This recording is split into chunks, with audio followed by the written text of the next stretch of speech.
The father had already taken the mother. He came back for the child but found her standing beside the most dangerous man in London. When the girl asked, "Do you know where I can find my mum?" Stefan saw the bruise, saw the fear she refused to show, and decided someone wasn't walking away from that street. If this story pulled you in, go ahead and subscribe so you never miss what's ahead. I've got another unforgettable story coming tomorrow.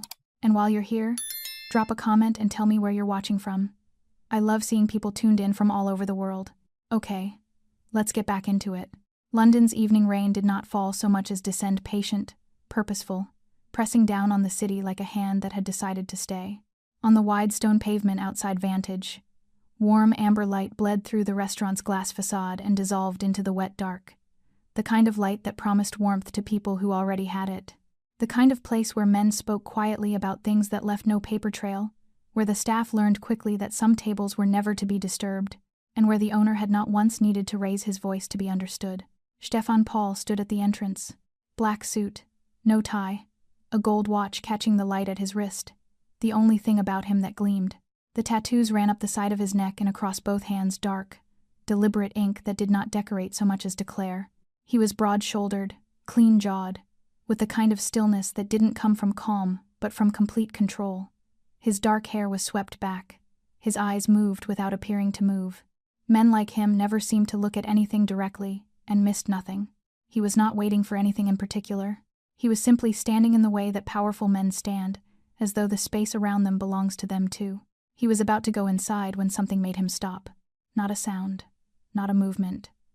Just a shift in the texture of the evening, something that didn't fit. Near the base of the stone column to his left, a few steps from the restaurant door, stood a small girl. She could not have been more than 6. A burgundy dress, thin for the cold, clung to a small frame.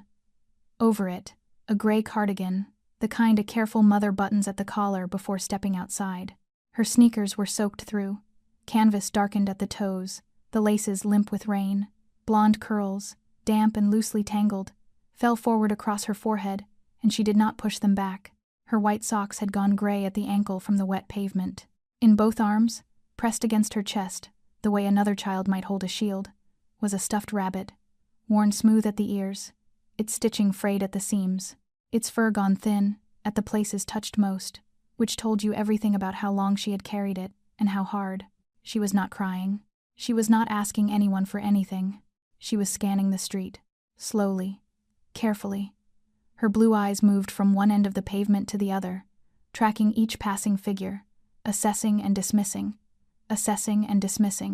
not the searching of a child who had wandered, the searching of a child who had been told to stay put and was now trying to hold faith with a promise that was running out of time. Stefan watched her for a moment. Around them, London moved on without interruption. A black cab hissed past on the wet road. 2 men in suits walked by, deep in conversation, neither looking down. A couple hurried under a shared umbrella. Not one person paused. He did not call to her from where he stood. He waited.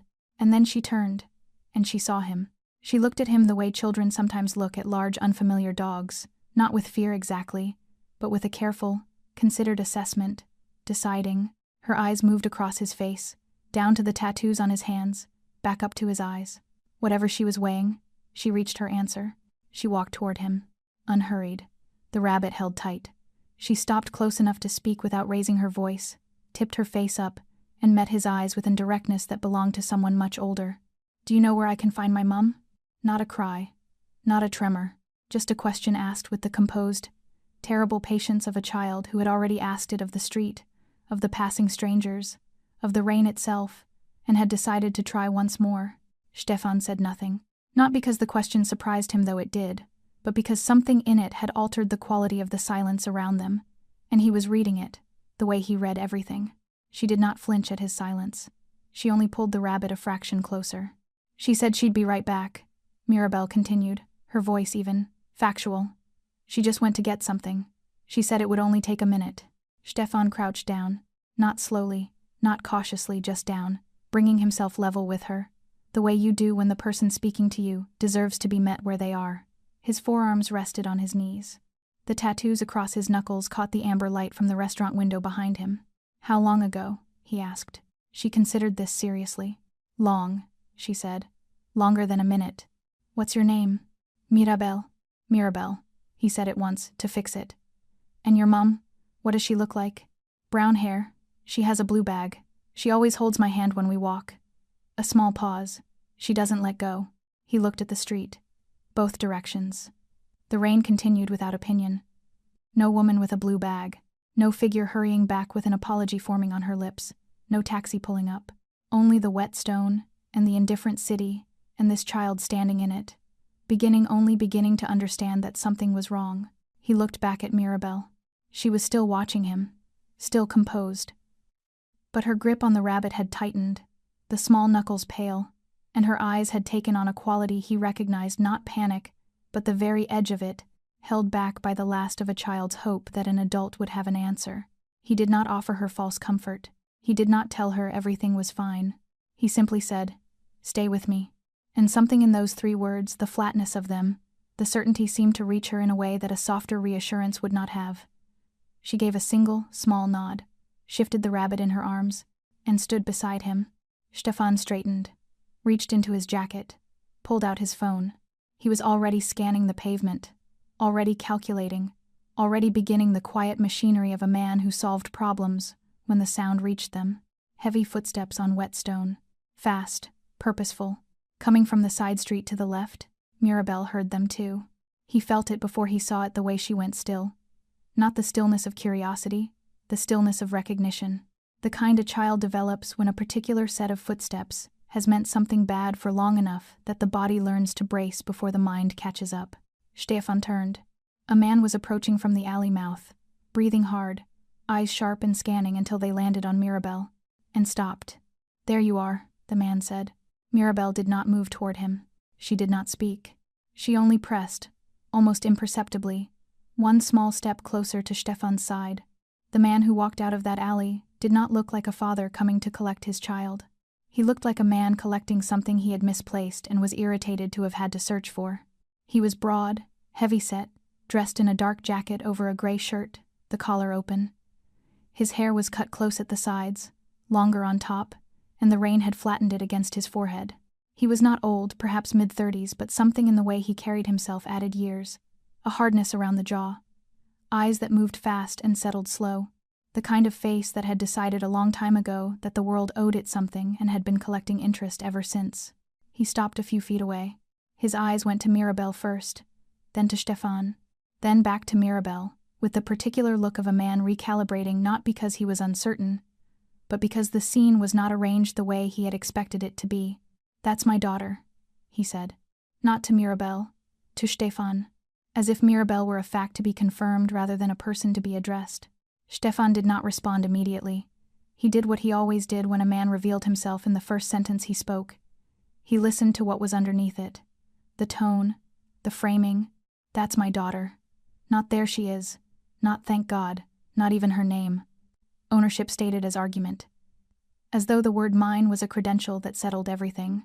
He looked at Mirabel. She had not moved toward her father. She had not smiled. Had not reached for him. Had not done any of the instinctive things a child does when a safe person arrives.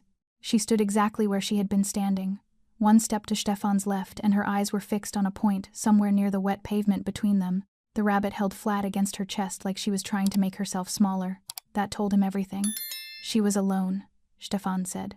His voice was level, offering information, not accusation. Watching.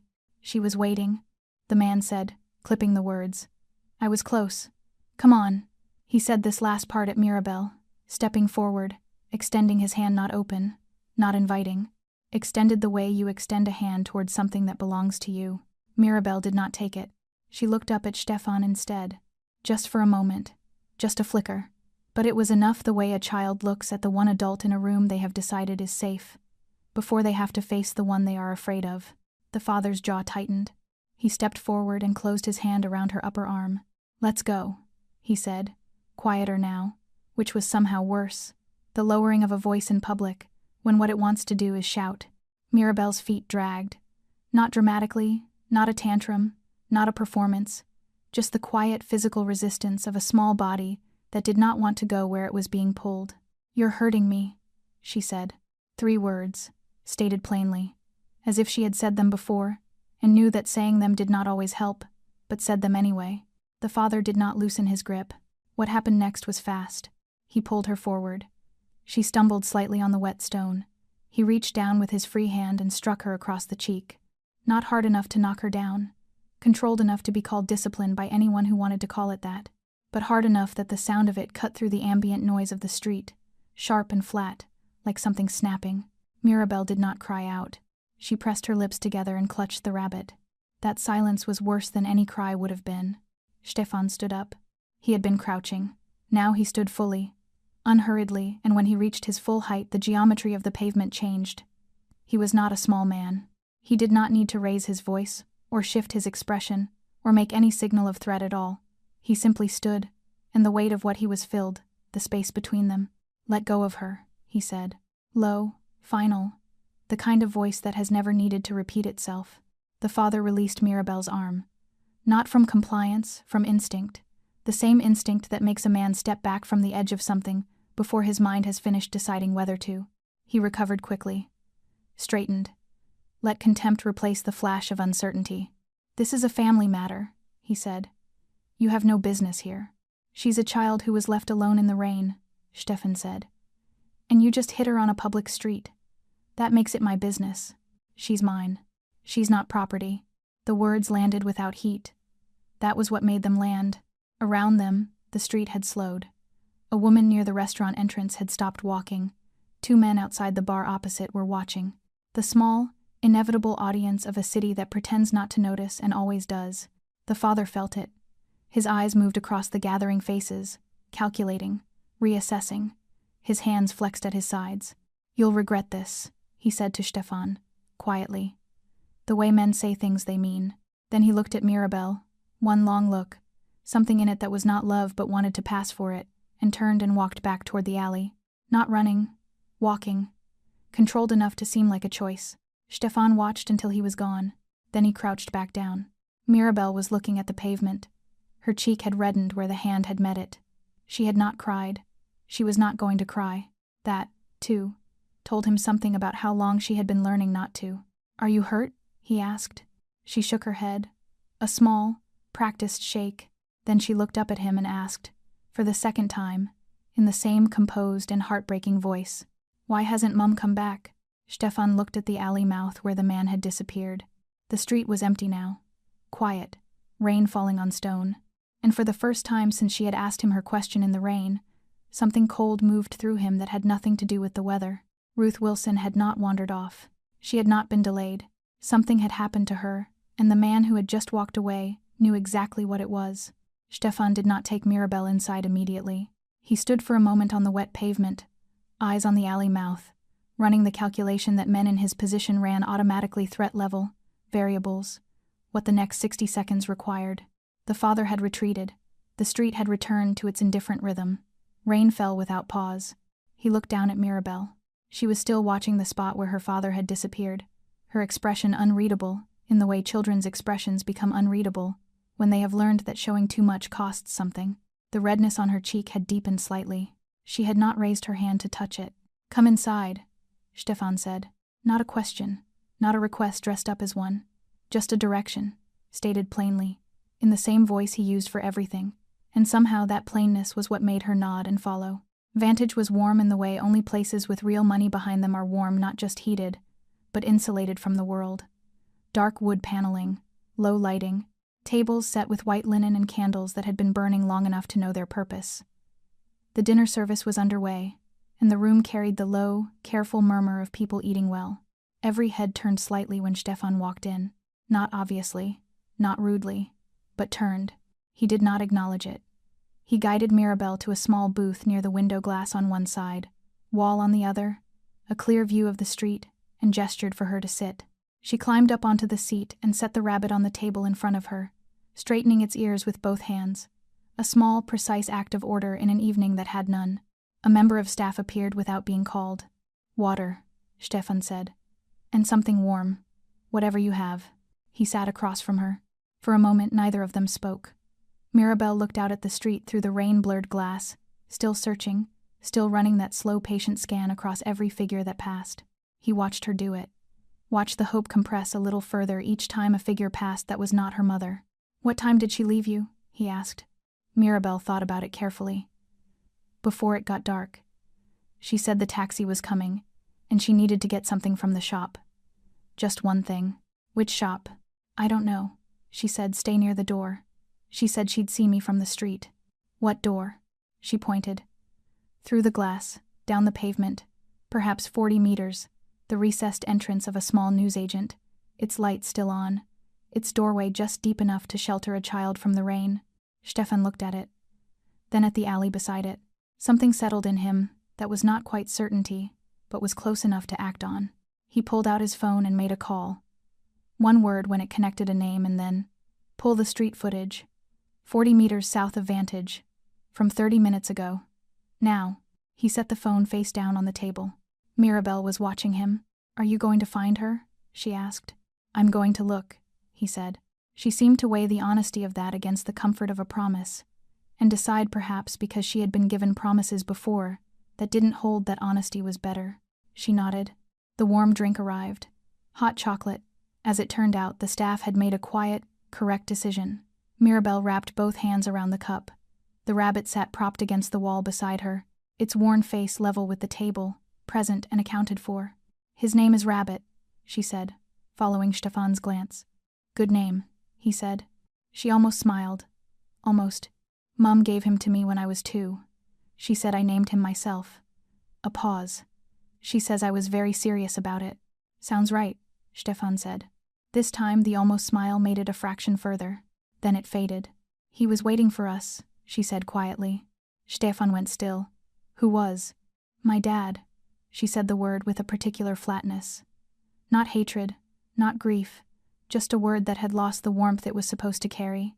"He wasn't supposed to come near us," the court said. She looked at her hot chocolate. "But he came near us anyway. He stood outside my school. He sat in his car on our street. Mum would see him and hold my hand tighter."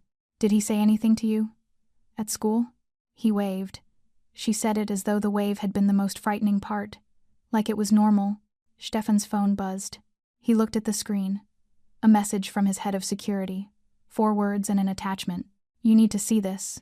He opened the footage. The angle was from a camera mounted above the newsagent entrance timestamp, showing 37 minutes ago. The quality was good enough. It showed Ruth Wilson, brown hair, blue bag, moving quickly toward the shop, then pausing at the alley entrance as a figure stepped out. The father. He had not been following them from behind. He had been waiting ahead. He had known their route. On the screen, soundless and gray, the footage showed a brief exchange. Ruth backing up, the father advancing, a second figure appearing from deeper in the alley. Ruth turning, the father's hand closing on her arm. Both figures pulling her backward into the dark. 37 seconds from first contact to disappearance. Then the alley was empty. Mirabel was talking again, something about their apartment, about how her mother had packed their bags that morning, about how it had felt like an adventure until it didn't. Stefan listened without appearing to have stopped watching her, even as his mind had already moved 3 steps forward. This was not a domestic incident. This was not a man acting on impulse.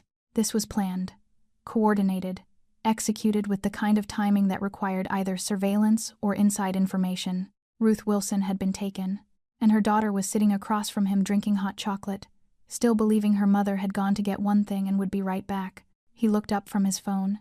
Mirabel had gone quiet.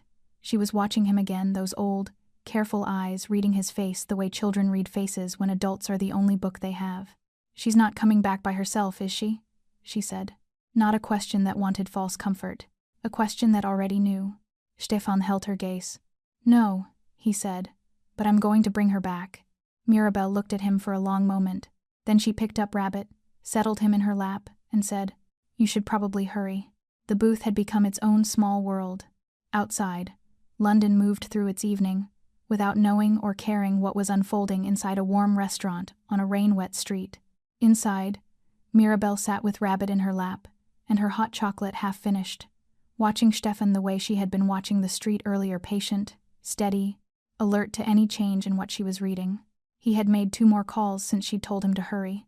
Both brief, both quiet enough that she couldn't have made out the words, though she watched his face the entire time, translating expression instead of language. He had the kind of face that gave very little away, but she was Stefan was beginning to understand. Very good at reading very little. His security chief, Doru, arrived within 10 minutes. He was a compact man, economical in everything: movement, speech, expression. He set a tablet on the table without preamble, angled so Stefan could see it, and stood at the edge of the booth with his hands clasped in front of him. He glanced once at Mirabel. She looked back at him without blinking. He looked back at Stefan. 6 police reports in 14 months, Doru said, low. Filed by Ruth Wilson, against the same man. 3 for harassment, 2 for physical assault, 1 for criminal threats. Charges? First 2 dropped, she withdrew. 3rd conviction for common assault, suspended sentence. The threats charge is still pending. Stefan looked at the tablet. A photograph on the file, the father. Same jaw, same eyes that moved fast and settled slow. His name was recorded on the police documents, but Stefan did not say it aloud. Names, in his experience, made things personal before they needed to be. Right now, this man was still a problem to be understood, before he was a problem to be solved. Restraining order? Granted 4 months ago. 200-meter exclusion from Ruth Wilson and the child. Violation reported twice. Both times he claimed proximity was coincidental. Doru's tone remained flat. Police logged it. No further action. Mirabel had been listening. Stefan had not tried to stop her. He had a philosophy about children and information that they almost always already knew more than adults assumed, and that pretending otherwise only taught them that the truth was something they had to find alone. The paper didn't stop him, she said. Both men looked at her. He told Mum that, she continued, matter-of-factly, smoothing Rabbit's ear with her thumb. He said. She paused, retrieving the exact words with the precision of a child who has stored things carefully because she understood, instinctively, that they mattered. No paper can stop me. I will take what is mine. The booth was quiet for a moment. She told you he said that? Stefan asked. I heard it, Mirabel said. He rang her. She didn't know I was in the hallway. A pause. I didn't tell her I heard. She looked scared enough already. Stefan looked at her for a long moment. A 6-year-old who had been quietly carrying the weight of that, alone, choosing to protect her mother from the knowledge of having been overheard. Storing it, surviving on it. He looked back at Doru. Financial? Doru scrolled the tablet. Sold his flat 6 weeks ago. Cash transaction. Closed 2 of 3 bank accounts. The 3rd reduced to a minimal balance. He paused. Passport application processed 8 weeks ago. New document, despite a valid existing one. Flight searches? His browser history was obtained through, Doru chose his next words with professional care, unofficial channels, multiple searches, Eastern European destinations, then broader, non-extradition territory. How recent? Most recent search yesterday morning. Yesterday morning. Stefan absorbed that. The man had been searching for exit routes the morning before he stationed himself in an alley to intercept a woman and her daughter who were leaving for an airport that night. The sequence was not coincidence, arranged to look like planning. It was planning that had always intended to look like it could never be stopped. He knew they were leaving tonight, Stefan said. Yes, which means he had access to information about their movements. Either surveillance or a source. Doru's expression remained neutral. Probably both. Mirabel had gone quiet. Stefan looked across at her. She was not looking at the tablet. She was looking at the table surface, her hands wrapped around Rabbit, and her face had changed, not collapsed, not crumpled, but settled into something older than it should have been. The expression of someone assembling pieces they had hoped would not fit together, and finding that they did. He was watching us for a long time, she said. Not a question. Yes, Stefan said. And Mum knew. Your mum was trying to protect you. I know. She looked up. That's why she packed everything. She told me we were going somewhere new. She made it sound exciting. Her voice remained steady, but her grip on Rabbit had tightened again, that small tell she couldn't fully control. She was scared, wasn't she? The whole time. She was brave, Stefan said. The whole time. Mirabel looked at him, assessing that, checking it for truth the way she checked everything. Then she nodded, slowly, accepting it into whatever framework she was building to make sense of the evening. Doru leaned slightly forward. Vehicle's been traced to a registered address, industrial area, east. Dock, warehouse district. We're running additional checks on associated properties. Stefan nodded once. How long? 20 minutes, maybe less. Stefan looked at Mirabel. She was watching him again with those careful, ancient eyes. He had been in rooms with dangerous men and felt less observed. "Are you going to go and look for her?" she asked. "Soon," he said. "Can I come?" "No." She held his gaze for a moment, not arguing, not pouting, just looking, and then accepted this, with the same quiet pragmatism she seemed to apply to everything. "Will you tell me the truth?" she said. "When you find out something. Will you tell me actual truth? Not just the nice version?" Stefan considered the question with the seriousness it deserved. "Yes," he said. She seemed to sit slightly straighter. "Okay," she said. "Then I'll wait." She picked up her hot chocolate. It had gone cold. She drank it anyway, both hands around the cup. Rabbit propped against her side, rain tracing lines down the window beside her. Doru's phone buzzed. He looked at the screen. Looked at Stefan. "We have a location." The docks at night had a particular quality of silence. Not the silence of emptiness, the silence of things that did not want to be heard. Warehouses standing dark against a sky the color of bruised iron. The Thames, somewhere beyond, invisible but present, its smell carried on the cold air. Cranes motionless overhead like enormous punctuation marks at the end of sentences no one had finished.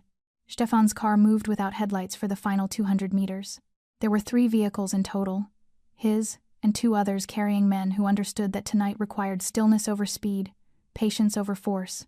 Men he had chosen for precisely this kind of situation, not the loudest in the room, but the ones who knew how to read a room before entering it. Doru sat in the passenger seat, tablet open, the blue light of it kept low. "Warehouse 7, he said quietly. "The registered address is a shell company dissolved 14 months ago, but the electricity account was reactivated 3 weeks back." 3 weeks, Stefan said. He was preparing this location before he made his move. Stefan said nothing. He was looking at the building through the rain-specked windscreen. A long, low structure. Corrugated walls, dark windows, a single light visible through a gap in the roofline. Warm and yellow and wrong for an abandoned building at this hour. Someone was inside. He thought of Mirabelle, sitting in the booth at Vantage with a cold cup of hot chocolate and a stuffed rabbit, waiting for actual truth and not the nice version. He got out of the car. They moved on foot from 50 meters out. 4 of them. Single file, close to the wall of the adjacent building, footsteps absorbed by the rain that was still falling, steady and useful. Stefan led. He did not carry a weapon visibly, he rarely did. He had learned a long time ago that the most dangerous thing a man could project in a tense situation was absolute certainty, and that certainty required no props. At the corner of Warehouse 7, they stopped. Doru crouched beside a small window set low in the wall. Old glass, wire reinforced, filmed with grime. He wiped a patch clear with the heel of his hand and looked through. He held up 2 fingers, 2 people inside, then 1 finger, held low, then raised, meaning 1 standing, 1 not. Stefan looked. Through the smeared glass, in the yellow light of a single work lamp hung from a ceiling hook, he could see the layout. The warehouse floor was concrete, largely empty, stacked wooden pallets against the far wall, a rusted shelving unit, a folding table near the center. Beside the table, on a chair, with her hands bound behind her and a gag that had been tied rather than taped, was Ruth Wilson. Brown hair, blue bag on the floor beside her, 1 strap torn. Her head was up, not down. She was awake, alert, her eyes moving across the space with a controlled fear that looked, to Stefan, like a woman who was frightened but had not stopped thinking. Good. The father stood with his back to the window, phone to his ear. He was pacing short, tight circuits, 3 steps one way, 3 steps back, agitated, the kind of movement that came from a plan beginning to fray at the edges. Stefan listened through the glass. Fragments only the rain and the distance stripped most of it, but enough. She's not there anymore. Someone has her. A pause. I don't know who. I'll handle it. Another pause. Longer. And the response from whoever was on the other end was clearly not what he wanted to hear, because his pacing stopped and his free hand pressed flat against the wall. I said I'll handle it. He ended the call. He stood still for a moment with his forehead almost touching the wall. Then he turned and looked at Ruth. Stefan could not hear what he said, but he could read the posture, the slow walk toward her, the way he crouched to her level with a familiarity that was its own kind of violence, the closeness of someone who had learned that proximity itself was a weapon. Ruth did not look away from him. That steadiness, Stefan noted, was where Mirabelle had learned hers. He straightened up from the window. His plan had been entry, control, recovery. Clean and quiet, Police called after with evidence packaged. He had done this kind of thing before, in contexts considerably more complicated. The variables here were manageable: 2 people, 1 location, 1 man who was dangerous in the way of a cornered animal, but not trained, not professional. Then Doru touched his arm. He pointed at his phone. A message from the second vehicle, positioned at the rear of the building. Movement at back exit. Looks like prep for vehicle loading. He's moving her. Stefan looked back through the glass. The father had Ruth on her feet now, her hands still bound. He had her by the arm, the same grip, Stefan noted, the same grip he had used on Mirabelle on the pavement, and he was steering her toward the rear of the warehouse, toward a door that led, according to the footage Doru had pulled, to a loading bay where a second vehicle was parked. The calculation changed. Once she was in that vehicle, the location variable collapsed, a moving target in an unknown direction that was a different problem, a worse one. Stefan made a decision. He stood, moved to the warehouse's side door padlocked, but the lock was old, and Doru had already produced what was needed and waited the 3 seconds it took to open. He pushed through. The father heard it. He turned, and for one suspended moment, the 3 of them existed in the same space: the man, the woman he had taken, and the man who had come to bring her back. The work lamp threw long shadows. Rain hammered the roof. Ruth's eyes found Stefan, and something in them shifted, not relief, not yet, but recognition. Someone came. The father let go of Ruth's arm. Not from surrender, from calculation, the same recalibration Stefan had watched him perform on the pavement, buying seconds while he decided what to do with them. "You have no idea," the father said slowly, "what you've walked into." Stefan looked at Ruth. "Are you hurt?" She shook her head, eyes steady. He looked back at the father. "I know exactly what I've walked into," he said. "The question is whether you understand what you've walked into." The father's eyes moved to the door behind Stefan. Doru filled it, then the window to the left. Another figure. The father's breathing changed the first real signal. Beneath all the performance of authority, that something animal in him had registered the truth of the situation. Then his phone rang. He glanced at it, and in the half-second his eyes dropped. He made his decision. He ran not for the door, not for Ruth, but for a gap in the shelving at the back wall. A secondary exit Stefan's men had not fully covered. He was through it before anyone reached him. Gone into the dark and the rain and the spaces between warehouses that a man who had been planning this for weeks would have already mapped. Stefan stood at the gap, listened. Footsteps, then a vehicle distant, accelerating, swallowed by the city. He turned back. Ruth was standing exactly where she'd been left, her hands still bound, watching him with an expression that held gratitude and terror in equal measure. "My daughter," she said. The first words. "Where is she?" "She's safe," Stefan said. "She's waiting for you." Ruth closed her eyes. One breath. Just one, the compressed exhale of a woman releasing something she had been holding since an alley and a pair of hands and a car door closing. Then she opened them. "He'll come back," she said. Not a fear, a fact. Stefan crouched and worked the binding at her wrists. "I know," he said.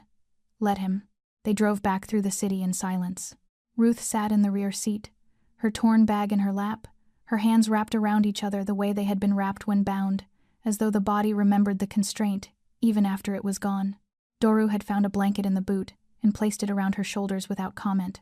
She had pulled it tight without comment either. Stefan sat beside her. He did not push for conversation. He had learned that people who had just come through something needed a moment to locate themselves in the world before they could speak usefully about it. He watched the city move past the windows, the rain still falling, the streets still indifferent, and he waited. It was Ruth who broke the silence. How long was she alone? "Long enough to find me," Stefan said. Ruth turned to look at him. He could see her assembling what that meant, the gap between "I'll be right back" and "long enough to find a stranger," and the way it landed on her face was not guilt exactly, but something adjacent to it. The particular pain of a mother measuring the distance between what she had promised and what had actually happened. Was she frightened? Stefan considered the honest answer. "She was searching," he said. "There's a difference." Ruth absorbed that, turned back to the window. "She doesn't frighten easily," she said quietly. "I used to think that was strength. Now I think it's because she's had too much practice." Back at Vantage, Doru took Ruth to a private room on the first floor, somewhere warm, somewhere with a door that locked from the inside. Somewhere a doctor Stefan trusted could assess her without the involvement of anyone who might generate a record before Stefan was ready for one. Stefan went back to the booth. Mirabel was exactly where he had left her. Rabbit on the table. Cold cup beside him. She was drawing on the back of a paper menu with a pen she had apparently acquired from a member of staff, small, focused strokes, the kind of concentrated industry children produce when they are managing something difficult with their hands, so their mind can manage something else. She looked up when he sat down. Read his face. "She's here," she said. Not a question. "She's upstairs," Stefan said. "She's not hurt. She's asking for you." Mirabel set the pen down. She picked up Rabbit. Then she looked at Stefan for one more moment, checking, with those careful eyes, that this was actual truth and not the nice version. And whatever she found in his face satisfied her, because she stood up and said simply, "Take me to her." He did. He left them together. He stood outside the closed door for 3 seconds, long enough to hear through the wood, faint and absolute, the sound of Mirabel's composure finally breaking. Not a cry. Something quieter. The specific sound of a child who has been holding something enormous, pressing her face against the one person she had been holding it for. He walked back downstairs. Doru was waiting in the corridor with the tablet. "He's moving," Doru said. "Where?" "Not far. Phone signal puts him in the Bermondsey area. He's not fleeing yet, he's thinking." "He'll regroup," Stefan said. "He had a plan and it fractured. Men like him don't abandon plans. They revise them." Doru set the tablet on the corridor table. "There's more.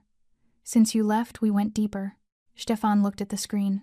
What Doru had assembled in the past hour was the architecture of an obsession. Not the surface facts of police reports and court orders, those were the visible structure.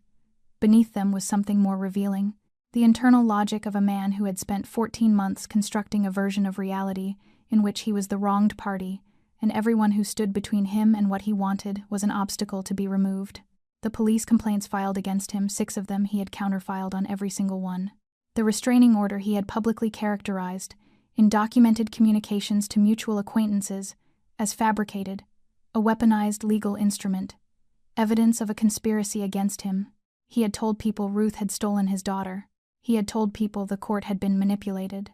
He had, and this was the detail that told Stefan the most, begun reaching out, 8 weeks ago, to men on the periphery of networks Stefan knew. Not directly, through intermediaries, looking for assistance of the kind that didn't appear in any filing. He was trying to hire help, Stefan said. "Trying," Doru confirmed. He was turned down. His money wasn't enough, and his situation was too visible. But the fact that he went looking tells you how far he was willing to go. "Yes." Stefan was quiet for a moment. He had encountered many varieties of dangerous men in his life. The ones he respected, in whatever cold and professional sense respect applied, were the ones who were dangerous because they were capable, skilled, strategic. This man was dangerous for a different reason. He was dangerous because he genuinely believed he was right. Men who knew they were doing wrong could be reasoned with, bargained with, redirected.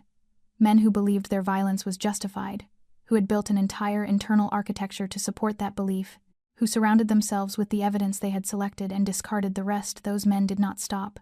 They escalated. Every obstacle became proof of persecution. Every consequence became fuel. "He views Mirabel as an extension of himself," Stefan said. "Not a child, not a person with her own." He paused. "He sees her the way he sees his flat, his money, his name, something taken from him." Doru said nothing. He didn't need to. "Which means," Stefan continued, "that losing tonight doesn't end this. It makes it worse." He walked to the window at the end of the corridor. Below, the street was quiet. Rain, amber light on wet stone, the city carrying on. Somewhere in Bermondsey, a man was sitting somewhere dry and rebuilding a plan around a loss he would not accept as final. Stefan's phone buzzed. A message from the private room upstairs. Not from Doru's men.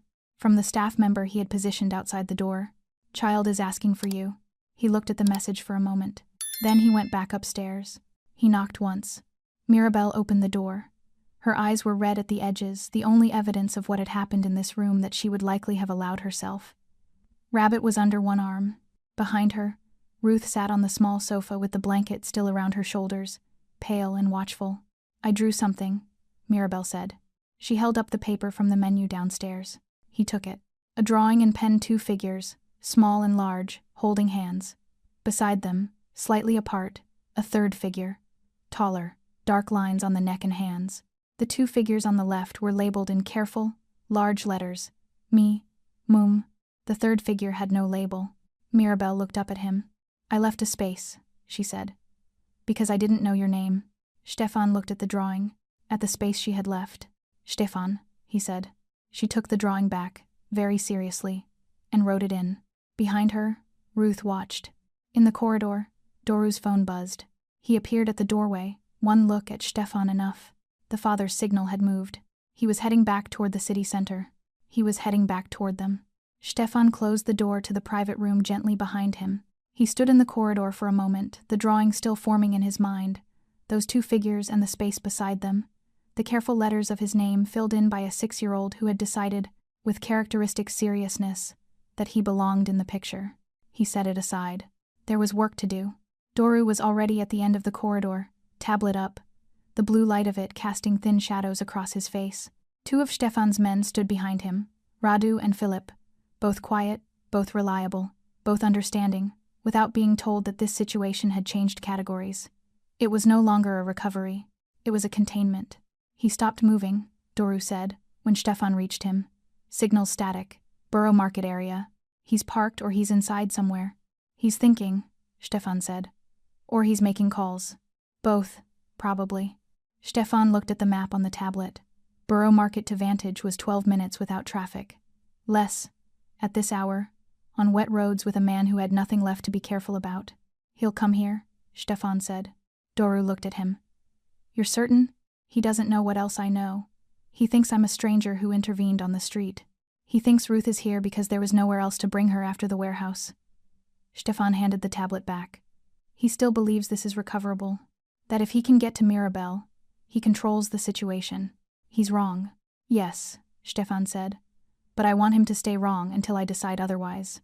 Doru was quiet for a moment.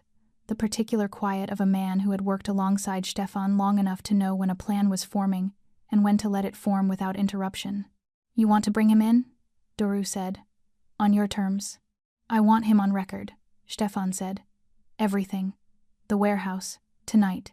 The footage, all of it handed to the right people in the right sequence. I want this closed in a way that doesn't leave a gap he can crawl back through. That requires police involvement. Yes. Doru raised an eyebrow.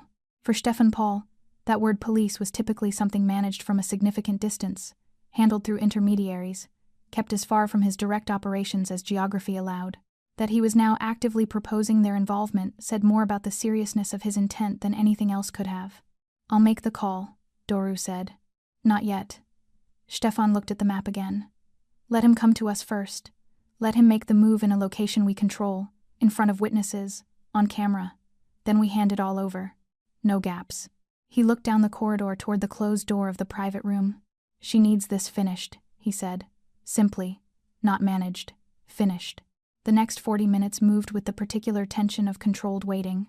Stefan positioned his men 2 at the restaurant entrance, 1 at the rear, 1 in a vehicle on the street with a clear sightline to both. Doru coordinated quietly, efficiently, without the kind of visible security presence that would alarm the remaining dinner guests or give anything away to someone watching from outside. Stefan himself went back to the booth by the window. He sat where Mirabelle had sat. He could see the street from here, the full length of the pavement, both directions, the alley mouths, the parked cars. He ordered coffee he would not drink, and watched the rain, and thought about the psychology of a man who had spent 14 months convincing himself he was the victim of the story he had authored. Men like that needed to win publicly. They needed the recovery to be witnessed by the child, by the woman, perhaps by whoever they were reporting to on those phone calls from the warehouse. The retreat from the street earlier, when the crowd had gathered, had been humiliation. The failure at the warehouse, a collapse. He was now operating not from strategy, but from something more dangerous. Ego increasis. Stefan's phone buzzed. Doru. 1 word. Incoming. 30 seconds later, a dark car moved slowly past the restaurant, not stopping, surveilling, checking for what was visible from the street. Stefan did not move. He sat with his coffee and looked out the window and let the car pass. Let the man inside it see a restaurant doing its business on a rainy evening. Nothing alarming, nothing to suggest that anything had been prepared. The car went around the block, came back, stopped this time, 20 meters down, Engine running. A door opened. The father stepped out. He stood on the pavement in the rain, collar up, looking at the restaurant entrance. He was alone, no second figure, no support. The intermediaries he had approached had turned him down. Whatever network he had been hoping to activate had not materialized. He was here on his own, which made him more predictable and more volatile in equal measure. Stefan stood. He walked to the entrance, pushed through the door and stepped outside, onto the wet pavement, into the rain, and stopped. The father saw him immediately. For a moment neither of them moved. Then the father walked toward him, not running, not cautious, with the deliberate pace of a man who had made a decision and was now simply executing it. "Where is she?" he said, not a question. "Which one?" Stefan said. Something moved across the father's face. "Don't. Ruth is safe," Stefan said. "Mirabel is safe. The footage from the warehouse is secured. The recording of you forcing Ruth into a vehicle in the alley secured. The phone records, the financial documentation, the restraining order violations, all of it, packaged, ready." The father had gone very still. "You're going to walk away from here," Stefan continued. "Or you're going to make a decision that makes everything I just described worse for you. Those are the options." "She's my daughter." "She's a child," Stefan said, "who flinches when she hears your footsteps." The father's jaw tightened. "You have no idea what she is to me." "I know exactly what she is to you," Stefan said. "That's the problem." The father looked at the restaurant door, calculating. The same recalibration, looking for the gap, the angle, the version of this where he still came out with what he came for. There wasn't one. He could see it forming on his face the moment a man stops calculating, because the numbers have all come back wrong. Then Mirabel's voice came from behind Stefan. Small, clear, carrying in the rain. "I'm not going with you." Stefan turned. She was standing in the restaurant doorway, rabbit under one arm, Ruth's hand gripping her shoulder from behind, both of them framed in the amber light. Mirabel was looking at her father with the clear, steady eyes of a child who had decided something and was not going to undecided it. "I want to stay with Mum," she said. "I always wanted to stay with Mum." The father opened his mouth, closed it. Somewhere down the street, the sound of a car. Then two, the kind that moved with purpose. Doru had made the call. The father heard the cars, looked at Stefan, looked at the doorway where Mirabel stood, unmoved and unmoving. And for the first time all evening, he had nothing left to say. The cars arrived without sirens. Two of them, dark, unmarked, pulling to the curb with the quiet efficiency of people who had been briefed properly and understood that noise was not required here. 4 officers stepped out plainclothes, deliberate, reading the scene before moving into it. Doru had chosen his contact well. These were not officers who needed explaining to. The father saw them and did what cornered men always do in the half-second before they accept that it is over. He ran, not toward Mirabel, not toward the restaurant, toward the gap between the parked cars and the alley mouth, the same alley that had swallowed him at the warehouse, the same instinct, the same geometry of escape that his body had clearly rehearsed. He made it 4 meters. Radu came out of the shadow of the adjacent doorway, and the father went down onto the wet pavement, not violently, not dramatically, but with the decisive, controlled economy of a man who knew exactly how much force the situation required. The father struggled for 2 seconds. Then the officers were there, and the struggling stopped, and what remained was a man face down on rain-wet stone, with his cheek against the pavement, and his arms being secured behind him. Stefan watched. He did not move toward it. It was no longer his scene to manage. He had built it, positioned it, delivered it, and now it belonged to the process that would finish it. That was the design. That had always been the design. He turned back to the doorway. Mirabel was still standing where she had been. Rabbit under her arm, Ruth's hand on her shoulder. She was watching her father on the pavement with the steady, unreadable expression she deployed when she was processing something larger than she had language for. Not triumph, not relief. Something quieter and more complicated. The way the end of a long fear feels, not like winning but like a door closing on a room you had been locked in. Ruth was watching too. Her hand tightened on Mirabel's shoulder. One of the plainclothes officers approached Stefan. 30s, close-cropped hair, the professional neutrality of someone who had learned to separate what he thought from what he showed. "We'll need statements," he said. "Everything is packaged," Stefan said. "Doru will provide it. Warehouse location, footage, documentation, all of it." The officer looked at him for a moment with the particular expression people used when they were deciding whether to ask Stefan Paul a question they suspected he wouldn't answer. He decided against it. The woman, the officer said. She'll need to come in. Tomorrow, Stefan said. Tonight she stays here. The officer considered this.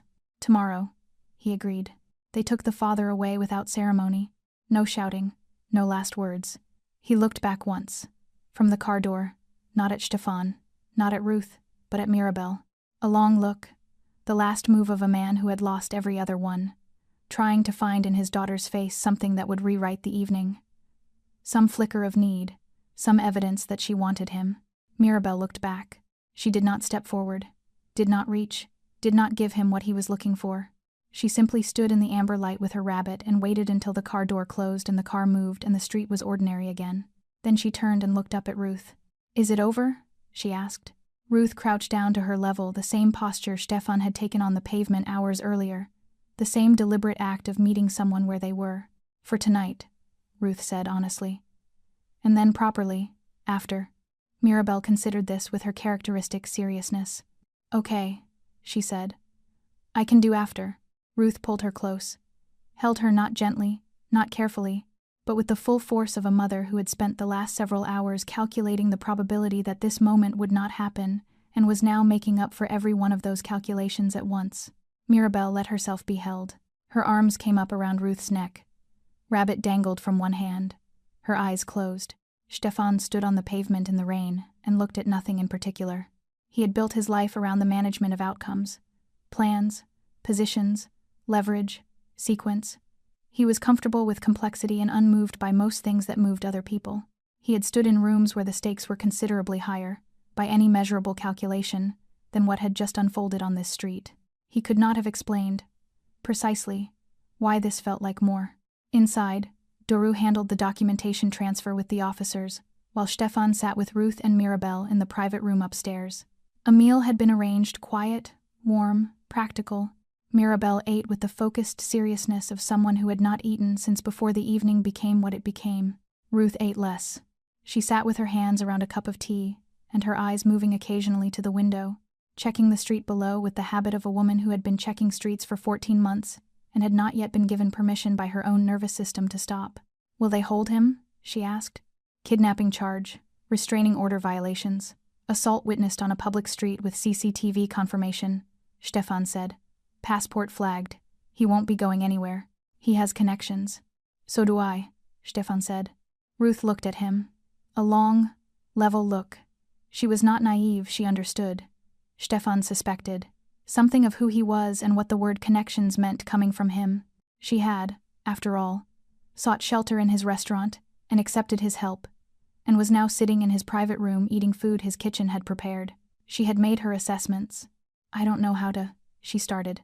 Don't, he said, not unkindly. She stopped. Mirabel looked between them. He doesn't like thank yous, she told her mother, with the authoritative tone of someone who had known him considerably longer than 3 hours. Ruth looked at her daughter, then at Stefan. Something shifted in her expression, not quite a smile, but the nearest thing to one that an evening like this could reasonably produce. It was late when Mirabel finally fell asleep. She did it without announcement, one moment upright, rabbit against her chest, eyes tracking the room, and then simply not, her head tipped sideways against Ruth's arm with the abrupt totality that only children and the genuinely exhausted can manage. Ruth adjusted her carefully, settled her, smoothed the damp curl back from her forehead with one hand. She looked at Stefan. She asked about you, Ruth said quietly. Before you came back to the room, she said. Ruth paused, and something moved through her face. She said, Mum, I think he's one of the good ones. But he looks like he doesn't know that about himself yet. Stefan said nothing. She's 6, Ruth said. She does that. She sees things. I know, he said. I noticed. Ruth looked down at Mirabel sleeping. The red on her cheek had faded now, the earlier mark of her father's hand almost gone. In sleep, her face had released everything it held during waking hours, the vigilance, the composure, the careful management of what she showed. She looked, simply, like a small child who was tired. I've been running for a long time, Ruth said. I don't mean just tonight. I mean... I know what you mean, Stefan said. I'm tired of running. You don't have to, he said. Not anymore. Ruth looked at him. You can't promise that. I just did, he said.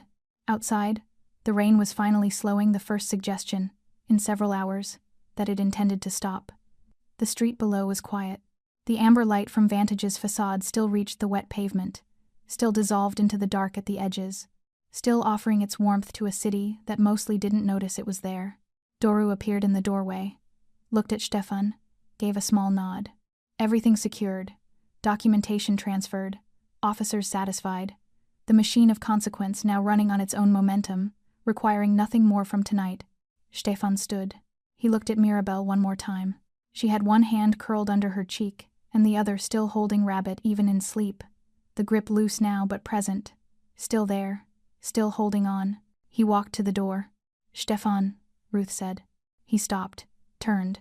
She was looking at him with the full, clear attention of a woman who chose her words carefully, and was choosing these ones with particular care. "She was right," Ruth said. "About you." He held her gaze for a moment. Then he walked out and pulled the door quietly closed behind him. Morning arrived the way mornings do after nights that have taken too much slowly, without apology, the light coming in regardless. It found Vantage quieter than it had been in hours. The dinner service long finished, the staff gone, the restaurant existing in the particular stillness of a place built for noise now holding its breath. Rain had stopped somewhere before dawn. The street outside was clean and wet and silver gray, the amber light turned off, the pavement reflecting a sky that had not yet decided what it wanted to be. Mirabel woke first. She always did. Ruth had mentioned this once, almost in passing, the way parents mention things that have simply become the texture of their lives. "She's always up before me, even when she shouldn't be." She woke in the private room on the first floor with Rabbit on her chest, and the blanket pulled up to her chin, and the slow, systematic return of memory that children do when they wake somewhere unfamiliar. Her eyes moved across the ceiling, the wall, the window. Ruth, asleep in the chair beside her, head tilted, hand still resting on the edge of the sofa cushion, as though even in sleep she had wanted to stay close. Mirabel looked at her mother for a long time, not checking, not calculating, just looking the way you look at something after you have come close to losing it, and your eyes need the confirmation that your mind has not yet fully processed. Then she got up, quietly, and went to the window. The street below was empty. A delivery van moved past at the far end. A pigeon landed on the wet stone and reconsidered. Somewhere distant, a bus. The city, ordinary and indifferent, resuming itself. She pressed her hand flat against the glass. "He's not out there," Stefan said. She turned. He was in the doorway, jacket off, sleeves rolled to the forearm, the tattoos fully visible in the morning light. He looked like a man who had not slept, and had made peace with that fact several hours ago. "I know," Mirabel said. "I was just looking." "At what?" She considered. "At the street, to see what it looks like when it's normal." He came into the room and sat in the chair across from where Ruth slept. Mirabel climbed back onto the sofa, crossed her legs, settled Rabbit in her lap. "Is it finished?" she asked. The same question she had asked the night before, but different now. Last night it had meant tonight. This morning it meant something larger. "The charges are filed," he said. "Kidnapping, assault, restraining order violations. His passport is flagged. He won't leave the country." "What about custody?" Stefan looked at her. "You know what custody means," he said. Not a question. "I know lots of things," she said simply. "Mum explained things to me. She said it was better to understand than to be surprised." "She was right," Stefan said. "The custody order will be reviewed. With the charges filed and the evidence recorded, his access will be terminated." "Terminated," Mirabel repeated, weighing the word. "It means finished," he said. "Properly." She was quiet for a moment. Outside, the sky had made its decision pale, winter, blue, thin, and clear. Light moved across the floor of the room. "I used to think it was my fault," she said. Stefan said nothing. He knew, from long experience, that some sentences needed space and not response. That he was angry all the time. "I thought maybe if I was quieter, or better, or—" She stopped, smoothed Rabbit's ear. "I know it wasn't. I worked that out, but I thought it for a while." "Most children do," Stefan said. "It's not the truth." "I know," she said. "The truth is, he was broken before I existed." He looked at her.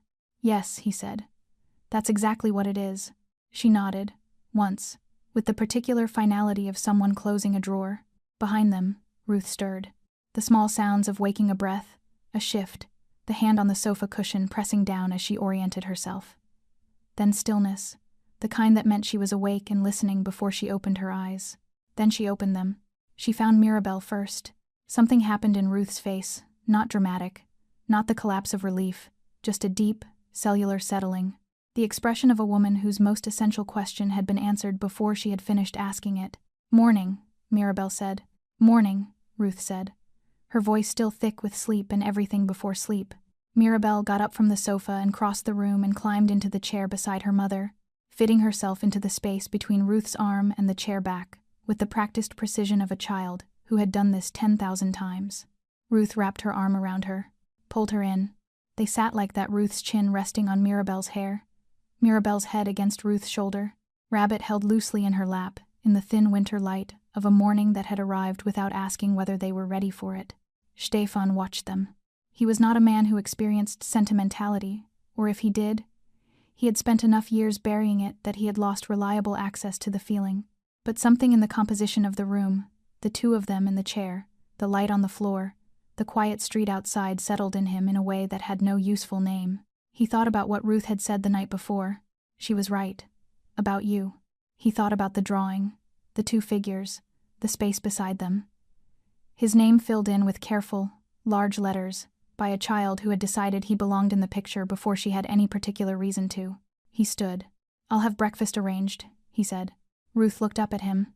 "Stay," she said. "Simple. Not a demand. Not an obligation. Just an invitation. Offered openly, by someone who meant it." Mirabel looked up too. "You can sit here," she said, patting the arm of the sofa beside her. "There's room." He looked at the space she was indicating. Then he sat down. Mirabel immediately leaned sideways and rested her head against his arm entirely without ceremony, the way children do when they have decided a person is safe, and returned her attention to Rabbit, adjusting his ears with both hands. Ruth watched this. She did not say anything. She did not need to. Outside, the morning continued its business, the city waking, the street filling, the ordinary world returning to itself. Somewhere in it, the machinery of justice was running on the evidence Doru had delivered. The charges were processing, the passport was flagged, and the long, exhausting apparatus of protection was finally working in the direction it was supposed to work.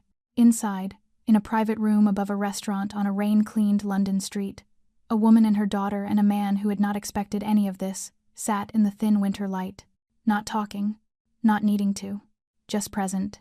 The court building was everything. Courts always were: beige corridors, plastic chairs, the institutional smell of carpet and consequence. Ruth had been through buildings like this before, in worse circumstances, with less behind her. She had sat in waiting rooms holding forms and hoping, and been disappointed by the machinery of a system that logged everything and protected nothing in time. Today was different. Today, she had a folder containing 47 pages of documented evidence. CCTV footage transferred to a certified drive, 2 witness statements, 3 police reports, financial records, phone records, and a restraining order violation log that left no interpretive gap. Doru had prepared it. Stefan had not come inside the building. He had driven them there, Ruth in the front, Mirabel in the back with Rabbit on her lap and her feet not quite reaching the floor, and pulled up at the entrance and said, simply, "Doru goes in with you. He knows what to hand over and when." Ruth had looked at him. "You're not coming in. It's better if I'm not in that building," he said. She had looked at him for a moment, with the clear-eyed pragmatism that had carried her through 14 months of being frightened, and had not left her this morning. "I understand," she said, and she did. Inside, the proceedings were precise and brief in the way of things that have been thoroughly prepared. The judge reviewed the documentation with the focused attention of someone who had spent a career distinguishing between cases brought by desperation and cases built on evidence. This was the second kind. The father was present, seated, suited, flanked by a solicitor whose expression suggested he had advised his client against most of what had led to this room and been ignored. The father looked smaller here than he had on the street. He had that quality some men had in formal rooms, the quality of violence that required an audience and a sense of advantage, and had neither, shrinking to something merely pathetic in the fluorescent light. He did not look at Ruth. He looked at Mirabel. Mirabel sat beside Doru in the row behind Ruth, Rabbit in her lap, her feet still not reaching the floor. She was wearing a clean dress, dark blue. Ruth had bought it from a shop 2 streets from Vantage that morning, and her hair had been brushed for the first time since the previous afternoon. She looked back at her father. Steady, clear. The way she looked at everything. He looked away first. The judge spoke for 11 minutes. Custody terminated. Restraining order extended and strengthened. Passport restrictions formalized through the court. Charges to proceed to trial the kidnapping count alone, carrying a sentence that made the solicitor's expression shift in a way that confirmed he had known all along how this would go. Ruth sat and listened, and kept her hands flat on her thighs and did not cry. Not because she didn't want to, but because she had promised herself she would not cry in a room that contained him, that she would save that for somewhere he could not see it and could not count it as his. When it was finished, she stood and turned and found Mirabel already beside her, rabbit under one arm, the other hand slipping into Ruth's hand with the automatic certainty of something that had always been true. Ruth gripped it. "Is it terminated?" Mirabel asked. "Yes," Ruth said. "Properly finished?" "Properly finished." Mirabel considered this for exactly 1 second. "Good," she said. Stefan was parked where they had left him. He got out when he saw them come through the building's entrance, not hurrying, just standing, leaning slightly against the car, watching them cross the pavement. Reading the way Ruth walked, the way Mirabel was holding her hand, he knew before they reached him. Ruth stopped in front of him. She looked like a woman who had put something down that she had been carrying for a very long time, and was still adjusting to the absence of the weight. "Done," she said. He nodded once. Mirabel had already walked past them both to the low wall beside the car park entrance, where she sat with Rabbit in her lap, and her face turned up to the pale winter sky, not doing anything in particular, just sitting in the open air of a finished morning. Stefan watched her. "What happens now?" Ruth said. "For you? For us. You relocate. Somewhere you choose, not somewhere you're running to. Doru has contacts who can help with housing, documentation, school placement. It's arranged, if you want it." Ruth looked at him. "You arranged it already." "Yesterday," he said. She was quiet for a moment. A taxi passed. The court building's doors opened behind them, releasing 2 strangers into the morning. The city moved around them, unconcerned. "I don't know how to exist in a life where someone just..." She stopped. Started again. "I've been the only person responsible for keeping us safe for so long that I don't know what to do with someone else doing any part of it." "You don't have to do anything with it," Stefan said. "It's just done. That's not how things work." "It is now," he said. Ruth looked at him for a long moment, the full, assessing look of a woman deciding whether to trust a thing that presented itself as solid. She decided. "Thank you," she said, quietly, with the full weight of what it meant and no performance around it. He accepted it without deflecting. Mirabel had climbed down from the wall. She walked back to them unhurried, Rabbit hanging from one hand, and stopped in front of Stefan. She looked up at him. "I have something for you," she said. She reached into the pocket of her blue dress and produced a folded piece of paper. The menu drawing from the previous night, the 2 figures and the third one beside them. His name written in careful large letters in the space she had left. She held it out. "You should keep it," she said. "So you remember." "Remember what?" he asked. She considered the question with the gravity it apparently deserved. "That you're one of the good ones," she said. "Even when you forget." Stefan looked at her, at the drawing in her outstretched hand. He took it. He folded it once and put it in his jacket pocket, the interior one, close. Then he crouched down. Same pavement. Same amber light beginning to warm the stone as the morning opened. Same girl with the same rabbit and the same blue eyes that saw more than they had any right to see. The same posture as the beginning, the man and the child, level with each other. The city moving on around them without caring. "You were brave," he said. Mirabel tilted her head slightly. "You were too," she said. "You didn't have to help. You just did." "You asked me to," he said. "I asked you where my mum was," she said. "You decided the rest yourself." He held her gaze. She was right. He had decided in the moment she had asked her question in the rain, in the moment he had read her stillness and understood what it meant, in the moment he had chosen to stay and keep staying and not stop until it was properly finished. No one had required it. No leverage, no obligation, no calculation of advantage. Just a small girl with a worn rabbit who had looked up at him without fear and asked a question that rearranged something in him. He stood. Ruth took Mirabel's hand. They walked toward the car. Mirabel looked back once the way she had looked back at the restaurant the first evening, checking, making sure. She found him watching. She raised Rabbit's paw. A wave. Stefan stood on the pavement in the thin winter light, the drawing in his inside pocket, the city around him resuming itself, and watched them go. The street was ordinary. The morning was cold and clear. For a man, the city crossed the street to avoid. The smallest voice had been the one that reached him, and he had let it. Thanks for sticking with this story. Until the very end, you're the reason these stories feel alive. If you're ready for another powerful journey, just tap the next video on your screen. And before you go, leave a quick comment and rate this story from 1 to 10. I'm excited to read your thoughts and connect with you in the comments.